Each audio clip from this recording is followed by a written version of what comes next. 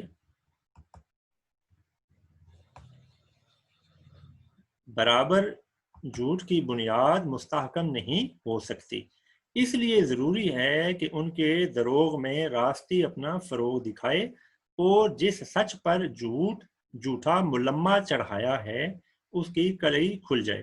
ملمہ ہوتا ہے لوہے کی کسی چیز پر سونے یا چاندی کا پانی پھیرنا. اس طرح وہ چیز سونے یا چاندی کی دکھائی دیتی ہے، لیکن ذرا سی رگڑی جائے تو اوپر سے وہ پانی اتر جائے گا، وہ نیچے سے لوہا یا کوئی فرق نہ دوسری دھات ہے، تانبا ہے، پیتل ہے، تو وہ ظاہر ہو جائے گا یہ اصل دھات یہ ہے. اور وہی راستی جو ان کے دل کے اندر دوڑ رہی ہے ان کے ذہن سے اس اختراعی جھوٹ کو بلا دے. دوسری صورت جس میں ایک جھوٹی بات کو نئے سرے سے گڑھ کر اختراع کرتے ہیں، اس کے متضاد کوئی سچی بات ایسی دل پر منقش نہیں ہوتی کہ وہ اس سے جنگ زرگری کریں. منقش ہونا، تصویر بنا دینا. جنگ زرگری یہ انگلش میں ہوتا ہے گولڈ رش. گولڈ رش نا ایک ویسٹ میں، خاص طور پر ساؤتھ افریقہ میں جہاں سونے کے کانے، وہاں نا آج سے 200-250 سال پہلے ایک خاص قسم کی نا دوڑ شروع ہوئی تھی، جنگ شروع ہوئی تھی. وہ یہ تھی کہ ہر آدمی جس کے پاس کدال پھاوڑا وغیرہ ہے وہ اپنے گھر سے اٹھا کے نکلا اور جہاں اس کا دل چاہا، اس کو شک ہوا کہ یہاں سونا ہو سکتا ہے، وہاں جا کے اسے زمین کھودنا شروع کر دی. اور اگر کسی دوسرے نے اس کو چھیڑنا چاہا، منع کیا، تو اس نے اس کا سر پھاڑ دیا، جنگ شروع کر دی. تو اس کو انگلش میں گولڈ رش کہتے ہیں، اردو میں اس کا ترجمہ جنگ زرگری ہے. لیکن ظاہر ہے ہر آدمی کو سونا تو نہیں مل سکتا. سونا زمین میں بہت گہرائی میں ہوتا ہے. یہ کوئی کنواں تھوڑا ہی ہے کہ تھوڑا سا کھودا نیچے سے پانی نکل آتا ہے. پہلی صورت میں تو سچ کو جھوٹا لباس پہنایا تھا، اس کا لباس اتار کر اصل حقیقت کا دیکھ لینا آسان تھا. مگر دوسری صورت میں جھوٹ کا پتلا بنایا ہے. یہاں جھوٹ کے پکڑے جانے کا خوف کم ہے، مگر اس کے ساتھ یہ اندیشہ ضرور ہے کہ اگر حافظے میں اس پتلے کے بنانے کی ترکیب خوب جانشین نہیں ہے تو وہ ذہن سے نکل جائے گی، پھر کلی کھل جائے گی. کلی کھلنا، راز ظاہر ہونا. تم نے بہت سے آدمی دیکھے ہوں گے کہ وہ جیسا وقت اور موقع دیکھتے ہیں ویسی باتیں بنا دیتے ہیں. کچھ جھوٹ سچ کا خیال نہیں کرتے. ایک ہی معاملے میں ایک شخص سے کچھ کہہ دیتے ہیں، اس کی جانب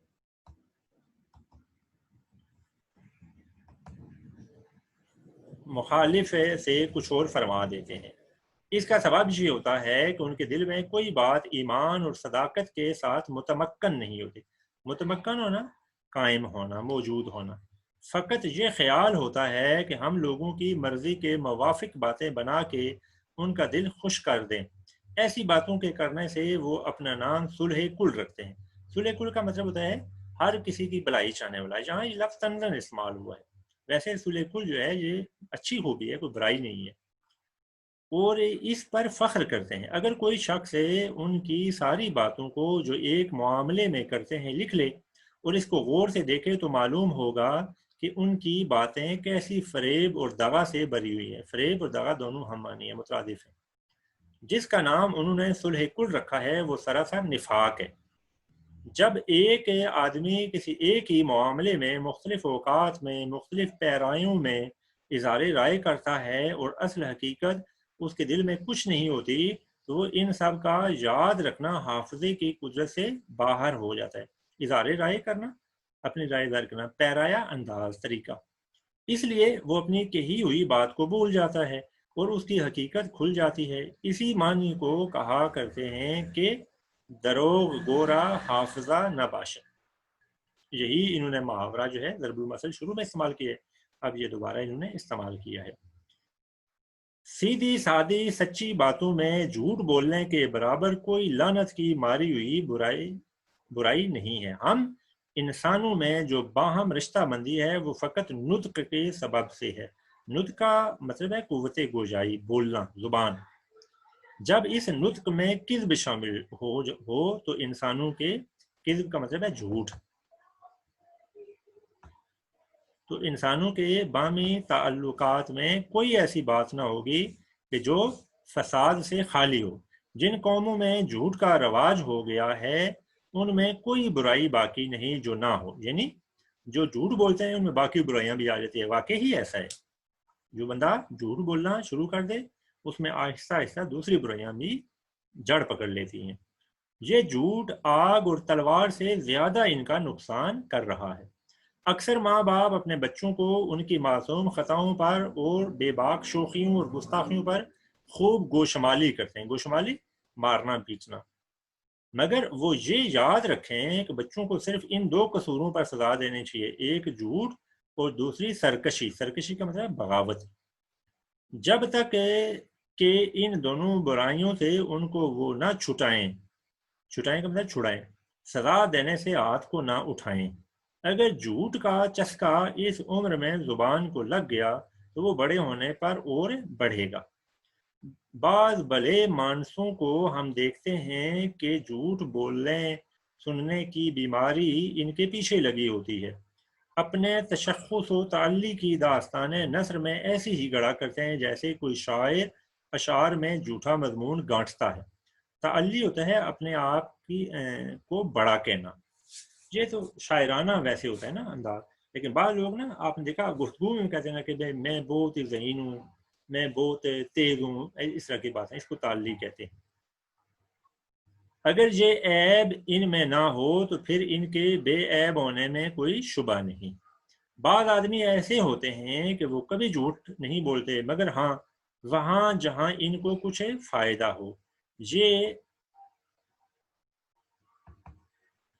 بات زیادہ تر دکانداروں اور اہل پیشہ میں ہم دیکھتے ہیں، یعنی جو مختلف پیشوں والے لوگ ہیں وہ جھوٹ ہے کوئی خاص فائدہ حاصل کرنے کے لیے بولتے ہیں، ویسے ان میں جھوٹ بولنے کی عادت نہیں ہوتی۔